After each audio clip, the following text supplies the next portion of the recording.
Hi again, everyone. Scott Pyre, Pop Cult fan here, and in this video, it is finally time for me to talk about the newest series of the Pokemon anime, because they just released the last batch of episodes in Season 1 on Netflix, and it's all available to watch on Netflix too.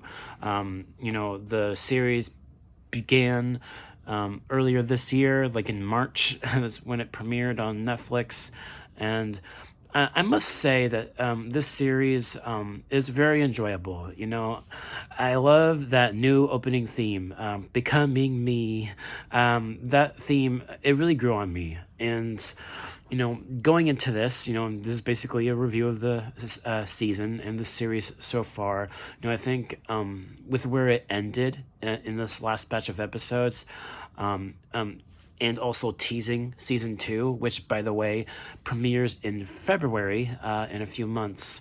So it's still going, and I think this series it carves its own path. It doesn't rely on the past series of the anime with Ash Ketchum. It follows new characters, and it did take me a little while to get used to, not necessarily Liko, because I grew attached to her immediately, but like the Raising Volt Tacklers group, Professor Freed, and the others in the group. It did take me a little bit of a time to get used to those new characters. But yeah, the character of Liko, I grew attached to her pretty quickly. I really like her as this new protagonist for this series. She's very different from Ash, very different, and she was kind of in a way, very unsure of herself at first, at the beginning of the series. And once she got Spigatito, that's when things changed. And once she met Freed and the others in the Rising Volt Tackles, she started to feel more confident in herself, especially her friendship with Roy, who joins the Rising Volt Tacklers. And Roy gets Fue Coco, and also Dot with her Quexley. And I like how they integrated the Generation 9 Scarlet and Violet starters in this series, with each of those starters, with each of these 3 new protagonists. And this series is like Liko, Roy, and Dot are sort of like, the kind of trio that you would want in a series, following from Ash, Misty, Brock, and other from past series of the anime. So it's sort of like that, and their energy together throughout season 1 is very much similar to, say, like, past friends of Ash's in the series. And I really like that aspect of this series. And also, I like how this series is doing its own story rather than trying to incorporate elements of the story from the Scarlet and Violet games. It's not adapting the games, but it is very much like invoking a lot of Scarlet and Violet within the series while telling its own story, and also providing its own sort of mysteries within this serialized story that this show is telling. And I like that. There's this other group, this new evil group called the Explorers, that the Rising Volt Tacklers and Liko sometimes cross paths with.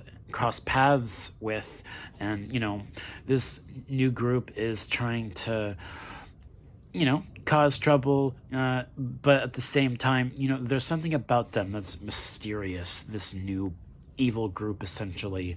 And it's definitely it's very different from, like, Jesse James and Meowth, because it's an actual group rather than Jesse James and Meowth were just always going after Ash on their own. It was never like an actual evil group, whereas with the Explorers, it feels like this big group that can be threatening, in the sense that they have really strong Pokemon on their side, and also with what they're trying to do in regards to the whole mystery, like I said, surrounding one other Pokemon that Liko has. And I like how when the season began, Liko had this pendant, and there's this whole mystery surrounding the pendant that the explorers are after. And that mystery eventually leads to the pendant becoming one particular Pokemon from the Scarlet and Violet games, which, if you've played the Scarlet and Violet games, you know what the Pokemon is. I don't want to spoil it, although, it's been mentioned. I think it was shown in trailers, but yeah, it is Terapagos, the legendary, one of the main legendaries of Scarlet and Violet and the Indigo Disc DLC.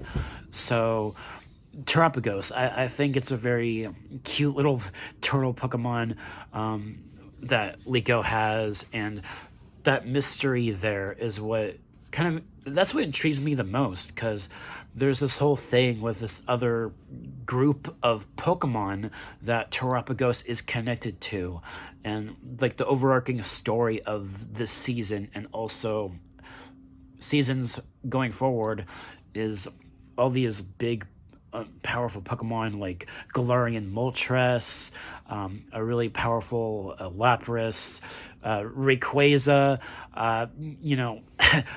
and Entei, which we'll see in season 2, I believe.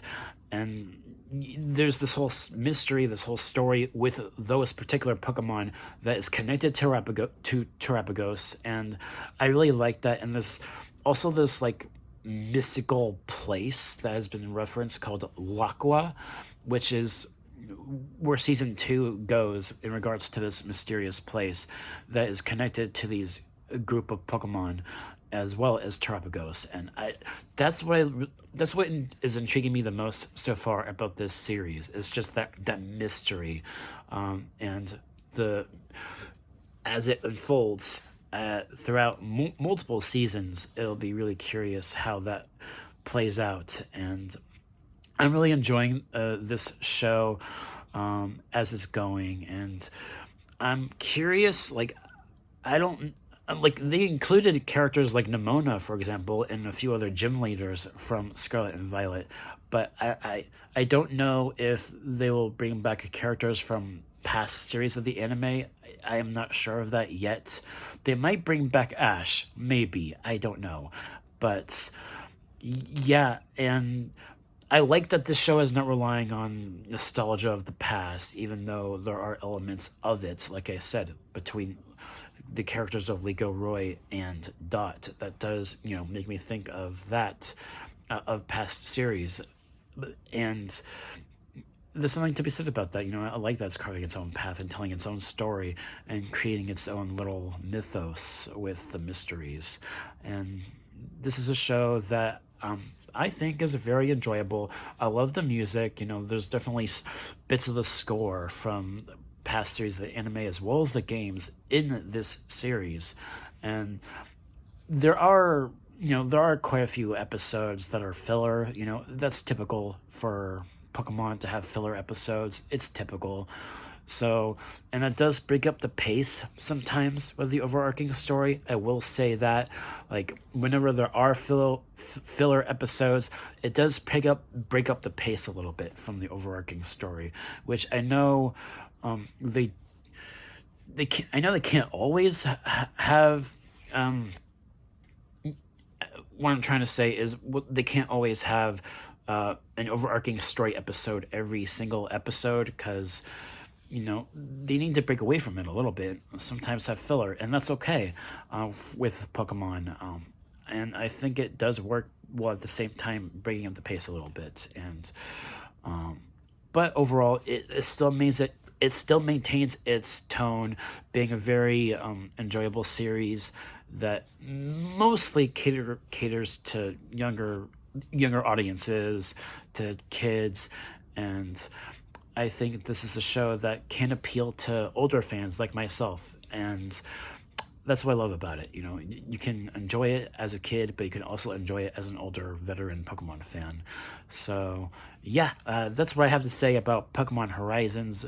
It's a very enjoyable series, and while I don't think it's quite as good as the season that came before it, which you know, the past aimed to be a Pokemon's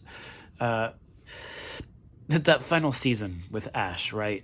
That was the previous season that came out before Horizons, and that particular season capping Ash's story, I still think that's better compared to Horizons, and I mean I can't compare that too much really, but I just think that overall, compared to aiming to be a Pokemon Master and Horizons, I had to go with, you know, aiming to be a Pokemon Master still in regards to the characters because it's still gonna take a while to get used to these new characters, even going into season 2. So that's the other thing, and but overall, though, it's a great series. It's definitely worth watching for Pokemon fans, especially if you are a person that enjoyed Scarlet and Violet, despite the glitch city aspect of those games. If you enjoy those games, you will enjoy this new series of the anime.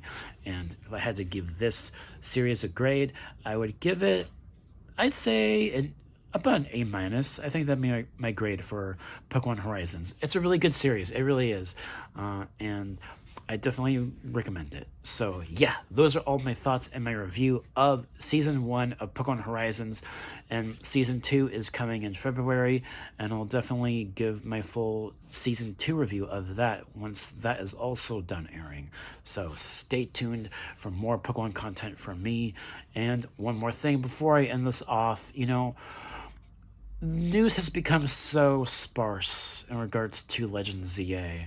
Like, we have not had any news, and it's just, you know, I feel like we could have gotten like a trailer or something by now, but a little while ago there was this data leak, and I think that might have prevented potential new trailers from happening.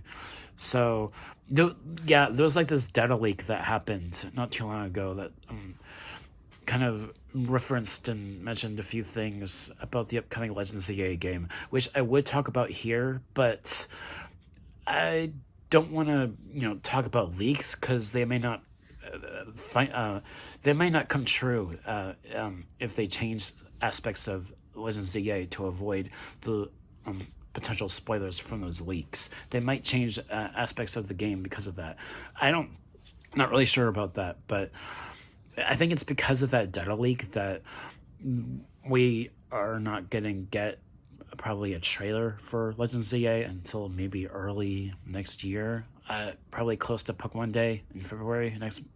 So that's a little bit unfortunate, but yeah, that should do it for this video. Thank you guys so much for watching, and I'll see you all next time. Peace.